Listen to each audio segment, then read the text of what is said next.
Do we have a deal? If a deal is needed. I don't think the word deal is right because, I'm a business lawyer. When people do a deal, it's a deal. That means the deal is done. The word deal done means something has been finally concluded. We don't have a deal. We have an agreement. An agreement is not a deal. An agreement is something you agree, and then the secret of the pudding is in the eating. Now, allow me to have deep reservations as to the eating of the pudding, as to the implementation of the deal, because there's no political will. Also, why do I say that? Excuse me. When you look at Congolese politicians, the language they've been speaking up to yesterday, right, indicate that there's no deal, right? The president of Rwanda was clear. He did the press conference. He said, you want Goma, you want Bukavu, you want to have power? Fine. You can have it if you address this and this and this. See, this is clear. I mean, when you negotiate with someone and they don't tell you exactly what they want, how can you address their interests? So Rwanda's interests are simple. FDLR, get rid of it, stop hate speech, create conducive environment to bring back Congolese Tutsis. It's not complicated.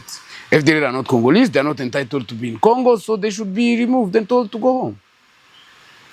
Once they have gone home, hate speech, you do it.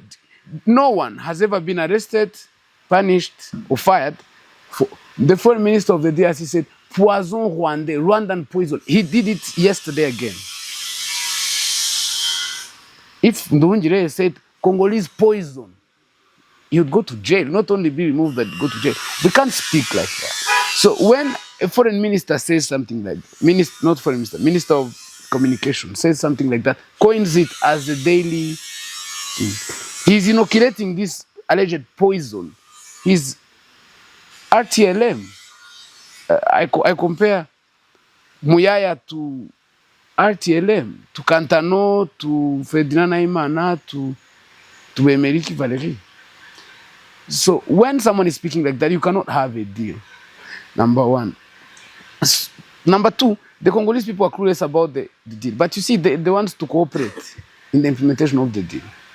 The deal includes things that the Congolese people are not aware of. One of them is that the FDLR has to be removed, but not M23.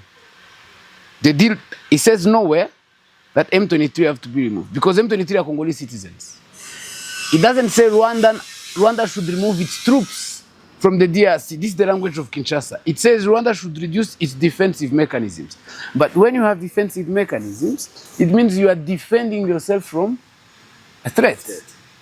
So when the moment Tshisekedi agrees to the fact that Rwanda should remove its defensive mechanisms, is that he admits that Rwanda has reasons to have defensive mechanisms.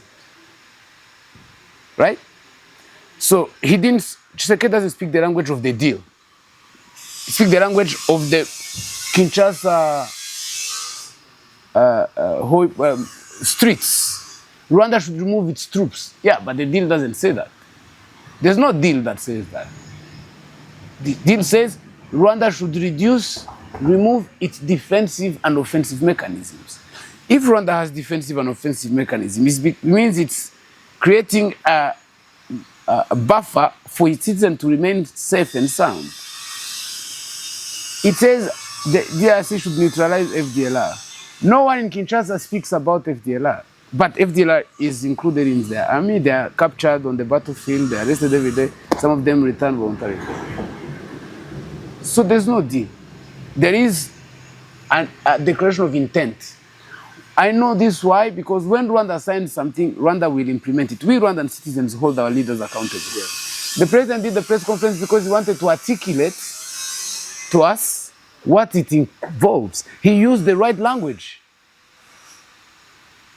The problem, Tshisekedi and his colleague, Muyaya, did several speeches, but they did not articulate the content of the deal. So they told them, they fed them what they want to hear.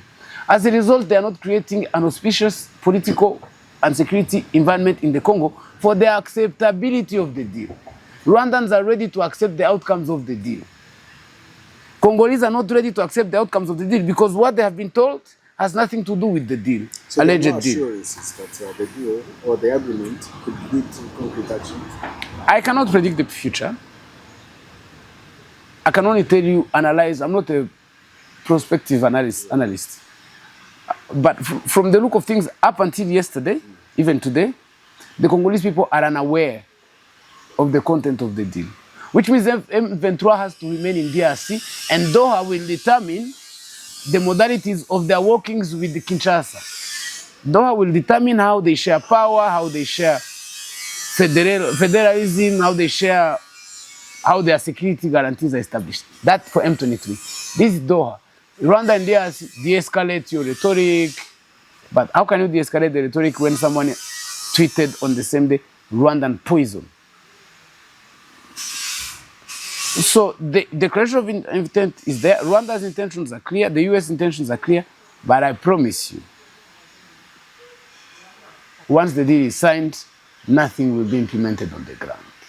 Because maybe something will be implemented on the ground. Let me again not predict the future.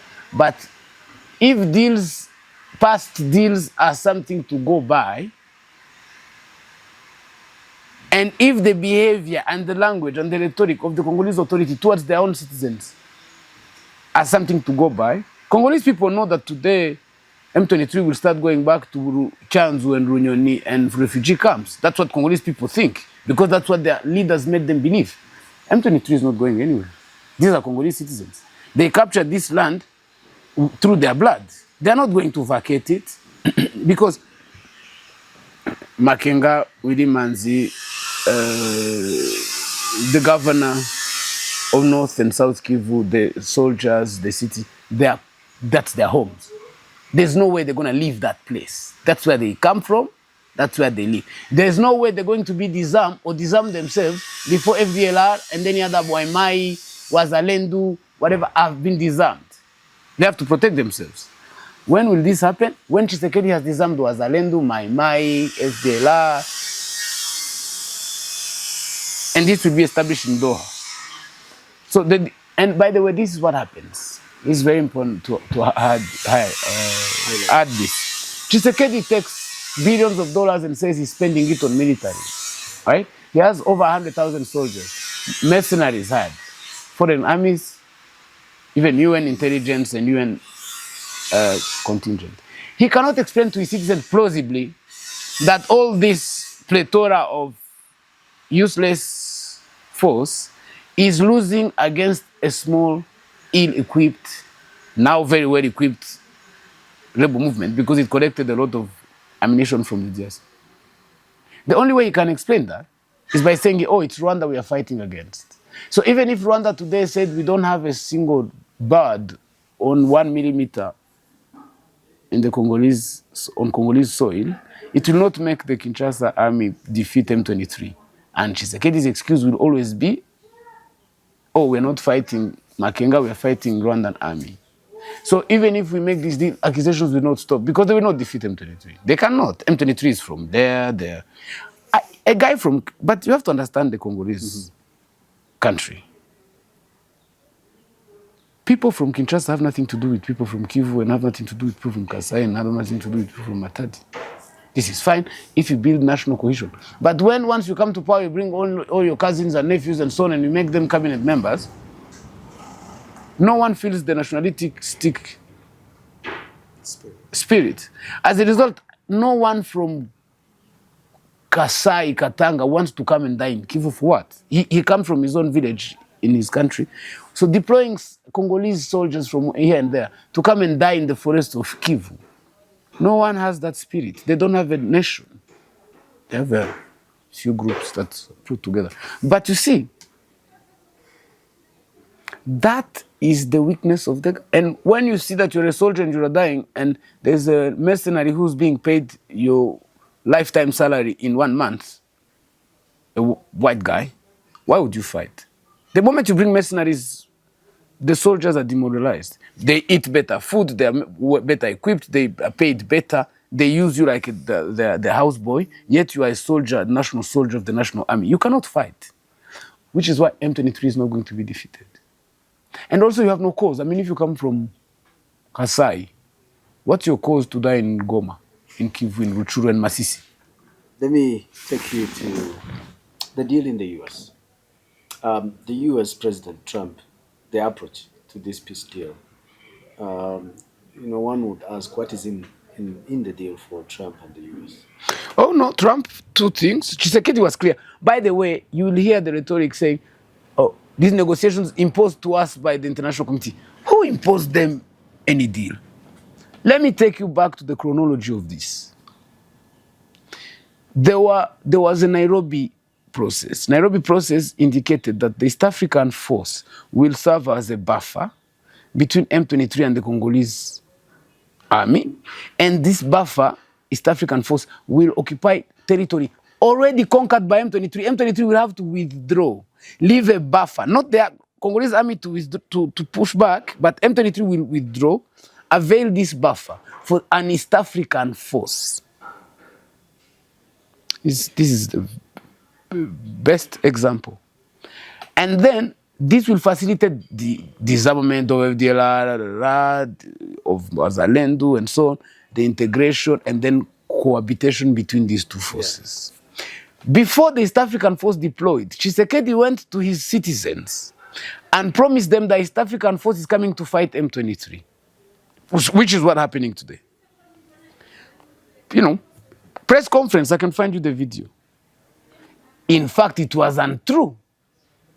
The East African force, based on the Nairobi process, was deployed to create a buffer to disarm both groups and create all the things in the agreement. Tshisekedi went on television, Jeune Afrique, France, RFI, France 24, all sorts of people, and told them, I guarantee you that the East African force will enter from Bunagana and neutralize M23. But in that press conference, he was not with the East African force. So the East African force comes, and then there's a video in Bujumbura when Tshisekedi is angrily shouting at the contingent leader, the general, Kenyan general, telling him, why are you not fighting M23? That is the general of the army. He receives orders that are clear. He's not to engage M23, especially since M23 did what he asked. So what is in there for the US? I'm coming to that. And then, so he got rid of the East African force, which in fact refused to fight M23. They said, no, the agreement, our mandate is clear. We are following it through. So Tshisekedi, who had promised his population that the East African force would fight M23, had to get rid of the East African force because he said now this force is on the side of Kagame, end of M23. Right? That was over. Then the Angola process continued. So the negotiations with M23 fell through like that. Negotiations between Rwanda and the DRC continued in Angola. In the negotiations, there was a clause that said the DRC should negotiate with M23. On the last minute, at midnight, 1 or 2 a.m., Mr. Ndungire tells this story better. The DRC refused to that clause that they will negotiate with M23. Then Ndungire said, if you don't accept to negotiate with your own citizens, we have a problem, you'll have a conflict with us because next time you fight them, they beat you, you'll accuse us. So there's no point of signing this agreement. That's how the Angola also fell through. Tshisekedi went to Doha and said, could you help us negotiate with Rwanda? Doha said, yeah, sure, if you accept to negotiate with your citizens of M23. He said, over my dead body, I can't do that. Okay. M23 took Goma, Bukavu, Walikale. They were on their way to Kisangani. He went to Doha and said, oh, yes. Now I'm happy to negotiate with M23. Right? And so negotiations started. But there was no negotiations with Rwanda. And so he realized, now I've been tricked. I've been telling my people that M23 is Rwanda. And now I'm not having any talks with Rwanda. I'm negotiating. And I'll only negotiate with their owners, which is Rwanda. And now I've lost the card of negotiating with Rwanda because in between, he said, I will meet the president in heaven of Rwanda.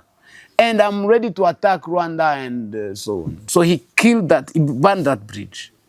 Last minute, he was found forced by himself through Doha process to negotiate with M23. He's the one who went to see the Emir of Qatar. No Qataris invited themselves to Congo. He went and said, now I'm happy to negotiate with M23. Please tell them to stop going to Walikale. right? Okay. And then he said, so I'm negotiating with M23. I'm not negotiating with Rwanda because I burnt that bridge. And this is what I told my people that I would not do. Then he went to the Americans and told them, I'm ready to give you all the minerals of my country if you help fight Rwanda. Right? The Americans came. So we were asking me what's in it for the Americans. The American came and said, okay, so where are the minerals you promised us? Oh, they're in Ruchuru, they're in Masisi, they're in Walikale. Oh, no, hang on.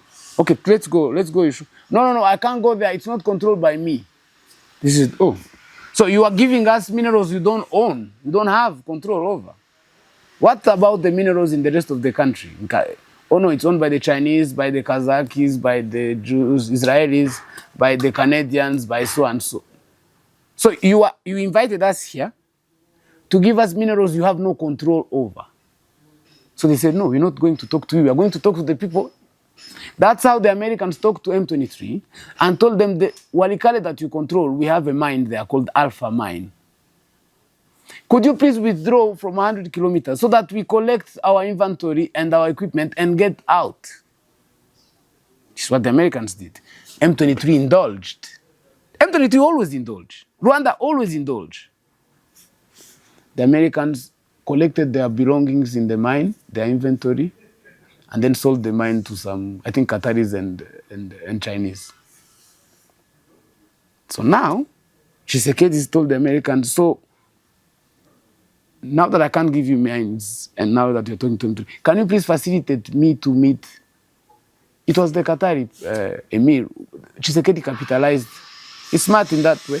He capitalized on the friendship between President Kagame and the Qatari emir. So the Qatari emir invited President Kagame, and finally Tshisekedi, who was expected to meet him in heaven, finally met him in Doha. Then Tshisekedi asked the Americans, now that you can't fight M23, and I can't, the Americans will never deploy the American soldiers to fight in Africa. What is he talking about? Last time they did that was Black Hawk Down in Somalia in early 90s, and maybe 40 American soldiers died, dragged on the streets. There's a movie called Black Hawk Down by a guy called Farah Aidid. They wanted to come and control the port of Mogadishu. Farah Aidid knows the port of Mogadishu better than them, and so he downed 3-4 helicopters, 40 American soldiers died. The Americans will never come back to Africa to fight. This is a fact. And also American public opinion will not. People from Kasai can't die in Kivu. Why would people from New Jersey die in Kivu? How does he think? Also, second thing, America is a capitalist society. In other words, the government does not invest. The government itself, it's not like the Chinese Communist Party. The government of the US does not invest in a business. They mobilize investors, capitalists, to put their money. That's how it works in the US. In Ukraine today, it's BlackRock that is being, it's not the State Department of Investment. It's not RDB. They don't have an RDB. So, what Trump will do if ever the US have to invest in Congo is not the US government. He's going to call BlackRock and ExxonMobil and whoever company to invest. But investors count their money. They hire people like me to do a due diligence and the security assessment in that area and discourage them to put their money there, which is what I would do if I were their lawyer, isn't it? So private investors don't have armies. They don't ask Trump to send in GIs. They don't have F-25 or F-15s to bomb. They don't bomb. They just come to a conducive environment and invest their money. He does not understand capitalism. I mean, he does not have advisors. He does not have intelligence. He does. Listen. Again, so the Americans, what's in it for them? Two things. One, Trump has come to end all the wars on the world. He just wants to be remembered, and he would. He will be remembered as the president who ended all conflicts on the planet, inshallah. Ukraine and Russia is being addressed now. Israel and Palestine is seeing a ceasefire now. that he's right when he says I stopped wars. He is actually right. He is interested. People abuse Trump, but it's probably the best American presidents I've seen in my 43 years of existence. His purpose, he never threatened to shoot anyone. He never threatened to bomb anyone. The only person he threatens is American journalists. Trump's interests are twofold. One, he wants to bring peace to the world. It's a very good pursuit. It's a noble pursuit. Whether people like it, peace of any kind is better than war. One party, you see, so in negotiations, an elder explained to me, you cannot have full satisfaction, full dissatisfaction. That's not a negotiation. You have to bring both parties to a mutual level of dissatisfaction. That's when you achieve a good deal. Not everyone gets 100%, not everyone gets 0%. It's not a zero-sum game. That's not a negotiation. If you ask Israelis, they're not necessarily happy with the ceasefire. If you ask Palestinians, they're not necessarily happy with the ceasefire. But there is a ceasefire. If you ask this deal, the Rwandans are not necessarily happy with, because Rwandans would have gone to sign the deal after all FDLR has been collected and sent to Rwanda. That hasn't happened. If you ask Congolese, they're not necessarily happy. You have to bring people to a mutual level of dissatisfaction and equally mutual level of satisfaction. So 50-50. Trump is achieving that. Against all odds, against Europeans, against Palestinians, against Israelis, against Hezbollah, against African Union, against everybody. But he's this world superpower, so he has this power.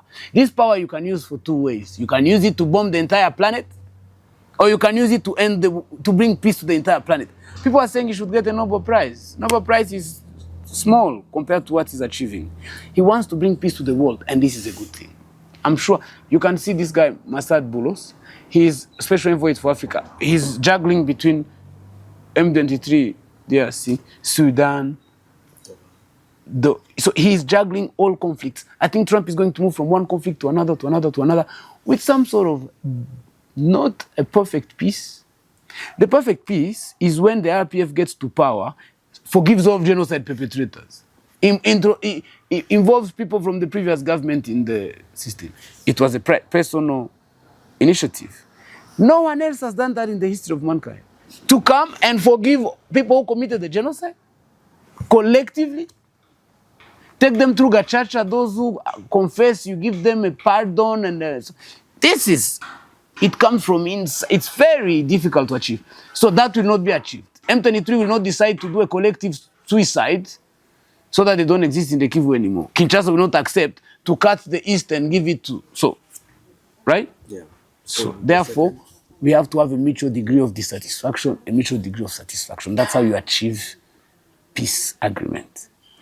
So Trump, that's one's goal, is to bring peace to the world. I mean, Gandhi wanted to bring peace to India. Trump wants to bring peace to the world. With his speech, the way he speaks and so on, the results are, these are the results. Second,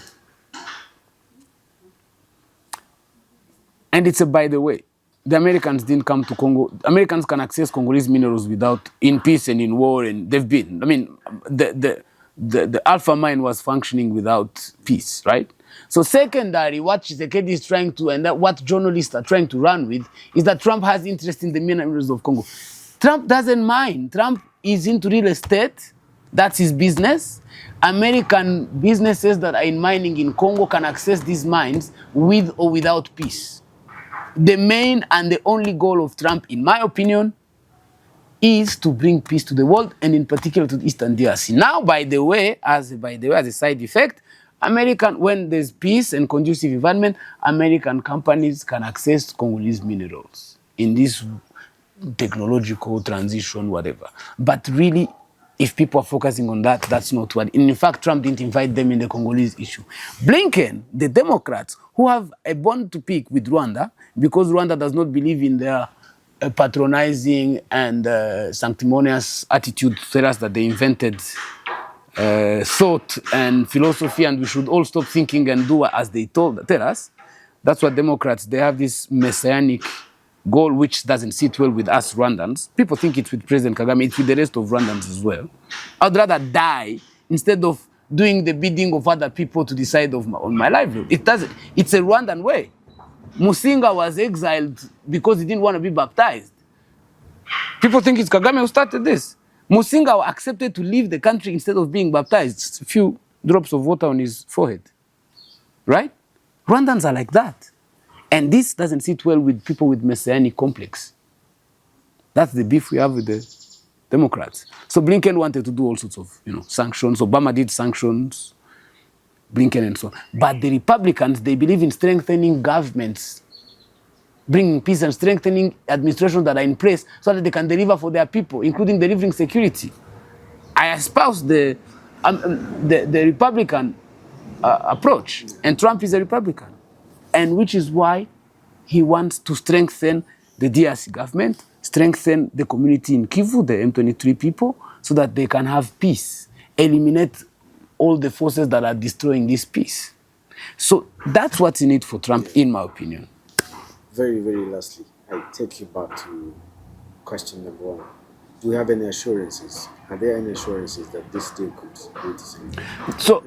So again, no, zero assurance. We have a working paper, we have a working agreement. It's the first step. It's an eternal restart. So we're back to square one again. And then this is the latest iteration of this peace deal. We have paper. If you take all the Sun City Accords, Addis Ababa Accords, Maputo Accords, not Maputo Accords, Rwanda Accords, Nairobi, you can fill a library, a big library, with paperwork where Congolese people accept to do A, B, C, D, and never do any of them. So, no, me personally, I have hope that maybe of good days to come. And I have hope that because the Americans are involved, the Congolese will be a bit more careful not to completely blatantly violate this. And so I hope the Americans will weigh in on this. And either way, M23, I spoke to some M23 guys, they told me we don't have any demands. We are home, we have means to protect ourselves, our population is safe. FDLR has gone too deep into Congo where they can't survive, by the way. FDLR cannot survive in a community where there are no Rwandophones. Right? They will soon discover, those people, that FDLR is a poison. So M23 has controlled the area where Rwandans live, where Rwandophones live, Rwandophones originate from. They are happy. If the deal works, it only can work in the interest of Kinshasa. M23 has means to... It's not going to work because of the goodwill of Kinshasa towards M23. M23 has means to protect itself. It asked for 30 years to be protected by Kinshasa. It has reconciled with the idea that Kinshasa will never protect the Kivu. So the Kivu has created means to protect itself against Kinshasa. So Tshisekedi better implement this, but if he doesn't, I will sleep. I'll continue to sleep. I believe Rwanda will only remove protection mechanism for me to sleep like a baby when they are assured that there's no threat that will come from DRC. When Tshisekedi goes back to the stadium and says, I will never bomb Kigali, because that's what he said before, right? And remember, Tshisekedi is running out of time and out of options. So, remember he talked to the EAC. Yeah. Now he can't tell the EAC anything because he violated them. He talked to Angola. Now he can't tell Angola anything. You see, in the US, they didn't invite Angola. So then there's no African solution. Now, he talked to Foreign Simbe of the AU. He frustrated that. Now, he talked to France. When M23 took Rumangabo, he talked to France. France called and said, President Kagame, can you please intercede with these people, M23, so that they start a negotiation with Congo, but they should withdraw from Rumangabo as a sign of goodwill. He said, okay. President Kagame told us this in public the other day. He said, okay. M23 accepted to withdraw from the camp of Rumangabo. It's strategic. While they were withdrawing, Tshisekedi was like, but there's no political gain to gain from this. If they withdraw, we take back, people will say that we didn't earn this. So he advised Macron, when M23 informed us, President Kagame informed Macron, yeah, they're withdrawing. Macron told Tshisekedi, by the way, they accepted to withdraw. In his mind, he said, Macron is their master, so what he says, they implement. He has. So when you have been very subservient towards Europeans and Americans, you think everybody is like you. So in his mind, it's like, okay, so Macron, president of France, told them off, so now Just like Macron decided that Goma Airport will be opened in a couple of days. We are all baffled. Macron does not decide which airport opens in the Kivu. If he can decide to close the airport in Kinshasa, that's him and the people of Kinshasa. People of the Kivu do not take orders from, right? Yeah. So while they were withdrawing, Tshisekedi instructed his army to attack them.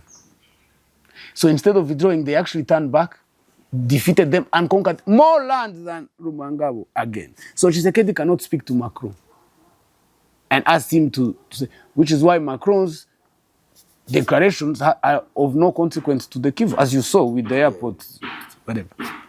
So now, America, France, Qatar, United States, South Africa, you know, Thabo Mbeki is aghast with Kinshasa. Aghast. So, South Africa. And Ramaphosa is a belligerent. He was defeated. So he lost credibility on this. South Africa, Angola, Togo, Kenya, Uganda, Burundi, because you know, the East African community, Burundi is a belligerent, so no say. Tanzania belligerent, no say. Malawi belligerent, no say. So the SADC is excluded. The East African community is excluded. Togo is Central Africa. Maybe Togo still has a small say. So Tshisekedi has run out of... Hey, the Belgians, they wanted to come and make noise. We told them off. They kept quiet. Now they're coming back to beg to come back to the region. So EU, no say. Belgium, no say. France, no say. The last, you know, above America, there is God, right? Yeah. Right? So Tshisekedi will have indeed to go to heaven to find the solution. Because after this, if he does not implement what he agreed with Trump, maybe he's going to wait for a Democratic candidate to come back to power and the Human Rights Watch people who have influence in the Democratic Party and so on, and all these lobbyists to come back. That's when he can have a say again. We don't know when that is. But for now, this is the last. Tshisekedi is on his last resort. He better implement this. If he doesn't implement this, that's it. Kivu will remain Kivu, Kinshasa. They will have, one will sit here another day and they will trade abuses. Oh, sanguinaire, Tutsi, tueur, etc. And that will say, oh, cannibal, you know, the usual. For until, you know, Somalia and Somaliland and Puntland and Jubaland, that used to be, they accepted, it's the only country in the world, in Africa in particular, that accepted to unite before, the Somalia mainland delayed independence to first unite with Somaliland so that they can access independence on the same day. Today, they have no kind words for each other, right? So, you know, negotiations have been going on since I was born. Same thing. You see this negotiation in Congo, buckle up. Don't be excited by this interview I gave you, because 10 years from now, I'll be an old man. You'll come back, I'll give you the same interview with probably the same content, because this conflict will still be, there will be some sort of Cold War. But Kivu and Kinshasa, I don't see how they will be reunited then, unless it's a federal government where you have clear power sharing, self-government of local governments, equitable share of Congolese resources. See, the Congolese constitution, one of the big mistakes is that it says, collect all the taxes in your area, send them untouched to Kinshasa. Then Kinshasa will decide what to give you. This is what happens in the DRC.